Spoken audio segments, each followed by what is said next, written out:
and maybe I missed it, Waj, but the question I'll ask you is, what have you heard from the Biden administration about the banning of books and the cowering of, the college board, which has just come out and said, oh, okay, Ron DeSantis, we know you're a white supremacist and a fascist, and we'll remove all of the requirements around the weighty Black History AP course that we were only running a fucking trial of, by the way. It wasn't even being instituted. It was a trial run to see if there was actual interest in the class, right?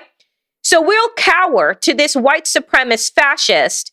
And I want to ask you, what have we heard from the Biden administration with regard to this? Because, again, I say to people, Florida and Texas are the petri dishes of the Republican Party. Yeah. They test out. It is the test lab. They see how far they can go, how much they can turn the state into a fascist regime state where everyone is scared, where, by the way, not to mention all the other scandals that are happening in Florida with fraudulent nurses that have been paying for their degrees, not to mention the fact that there are, I think, 5,000 schools in the state or something to that extent that don't have certified teachers.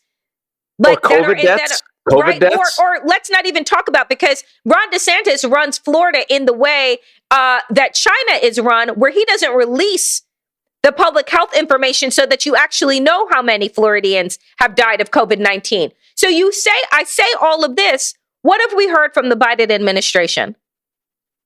Nothing. And the reason why we won't hear anything is because Democrats are, again, terrified of wading into the culture war. And I wrote a piece in the summer, and we've talked about it on this podcast, that they need to lead in the culture war. They need to throw down brass knuckles, spears, right? Because in the culture war, you are defending the rest of us. And specifically, you are defending and fighting for your base. Because on a national level, you will not win without Black voters.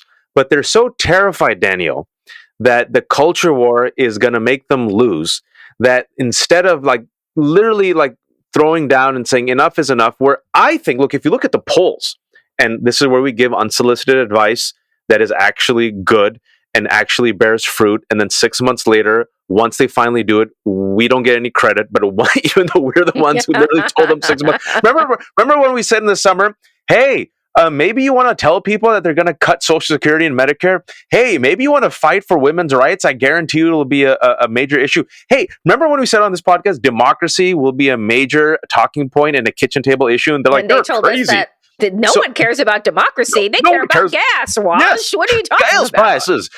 And lo and behold, folks, in the 2022 midterms, top 5 issue was women's rights, abortion, and democracy. Change. So specifically, if you look at the polls with books, believe it or not, folks, in the United States of America, democracy, folks do not like book bans. In fact, the polls show that anywhere from 70 to high 80% of Americans say, we don't like this. Doesn't matter if they're independent, doesn't matter if they're conservative. Like, this reminds us of Stalin and Nazi Germany. So what are they doing in Florida? On the first day of the shortest month of the year, Black History Month, they are literally banning and purging books. They are punishing librarians, educators, and now openly, they have threatened and intimidated the College Board to rescind AP African American Studies. I would think, Danielle, and who am I but an unfrozen caveman lawyer, that this is a layup. You would come out and say, Democrats, we're for books. We're for the First Amendment. We don't believe that you should cancel books. We're against racism, like Ron DeSantis, who, by the way, even last thing I'll say is, he still might be the presidential candidate if Trump dies, right? Like he's going to be Biden's opponent. It's an easy way to take out his legs, because what I've said is this dude is a wet noodle on a national stage. He doesn't have it, but he's willing to be Immortan Joe from Mad Max. He's willing to be the warlord of, like you and I have said, this petri dish, the laboratory of Florida, because he's like, all right, even if I'm not president, I will be the king of MAGA, and that's fine. Easy hits. And I just don't see the fire. I don't see the fight. And you're sitting there thinking to yourself, man, if the Democrats aren't going to fight for us, who will? And the answer is the rest of us. It's going to be grassroots, man. You know, it's just like when I see you know, when I see the fact that we have a Black woman as a vice president of the United States, right? We continue to hear that we have the most diverse and progressive, you know, people inside of the White House. And you can't do something so easy, like you're saying, a fucking layup, to say, you know what freedom looks like? Not banning books. Do you know what liberty in America looks like, for those of you that love to wrap yourself in the flag but don't know anything about it? Not banning books. Do you know what is more dangerous than the literature of a Nobel of a Nobel laureate? Oh, maybe. Oh, what is that thing called? That an AR-15. Oh, not having any gun reform.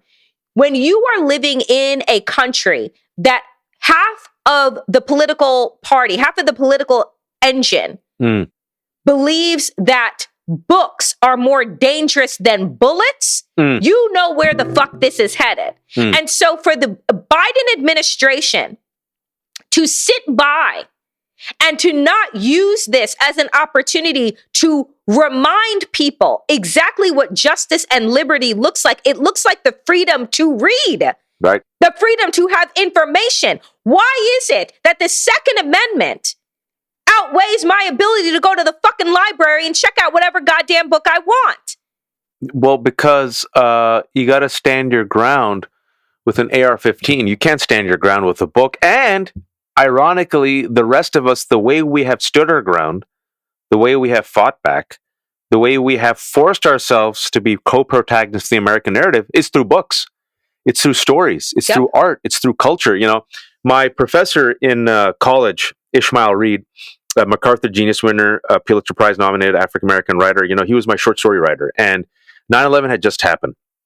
I was about to turn 21. I was in a short story writing class. And he takes me outside of the class. And he says, listen, as a Black man, we've been through it for 400 years. I'm looking at the news right now, and your people, they're going to get hazed for a while. We've been through this. This is our history in America. The way we fought back has always been through art, writing, and culture and storytelling. That's the one thing they've tried their best to take away from us, but they can't. So he said, I know what your people are going to go through, this hazing for the next 10, 20 years. You should write your story, the American story, but with people who look like you as the lead, you know, to fill in the gaps, right? Because right now there's Osama and Saddam, and that's what they use, that single story, to flatten 1.7 billion people, right? But amazing. Storytelling, that's where it's at. There's a reason why they didn't teach the slaves how to read and write. Yes. There's a reason why a slave reading a book could get him killed. A book is more powerful and dangerous than a bullet, right? And it's the books and the learning and the education is how the rest of us have transformed American culture, right? Stories transcend time. They transcend decades. They fertilize in a person's mind. They give you an avenue and an opening, an insight to discovery to how people can be, how people were. So if you can't fight back with the majority, if you can't fight back toe to toe in the free market, if you can't debate it, right? What do? Ban it. Ban it. And then enforce that ban with a gun. And so for you and me, I think it's so clear, going back to a point that you made, how this is so tied to white supremacy. It's same as it ever was. Same as it ever was. The hoods are off, and now they have suits and ties and gaudy white boots. And it's so blatant, Danielle. I mean, this is where I think why democracy-ish and talking to you it's therapeutic, is you feel like you're not being gaslit, because I'm like, Tucker Carlson is literally repeating the talking points of white nationalists, and the white nationalists themselves are saying, this guy is our spokesman. We don't need a TV show. He's saying literally Nick Fuentes is having dinner with Donald Trump, who is still the presumptive 2024 presidential nominee, and he's a racist and white nationalist. Why is anyone surprised, Danielle, that this is happening on the first day of Black History Month?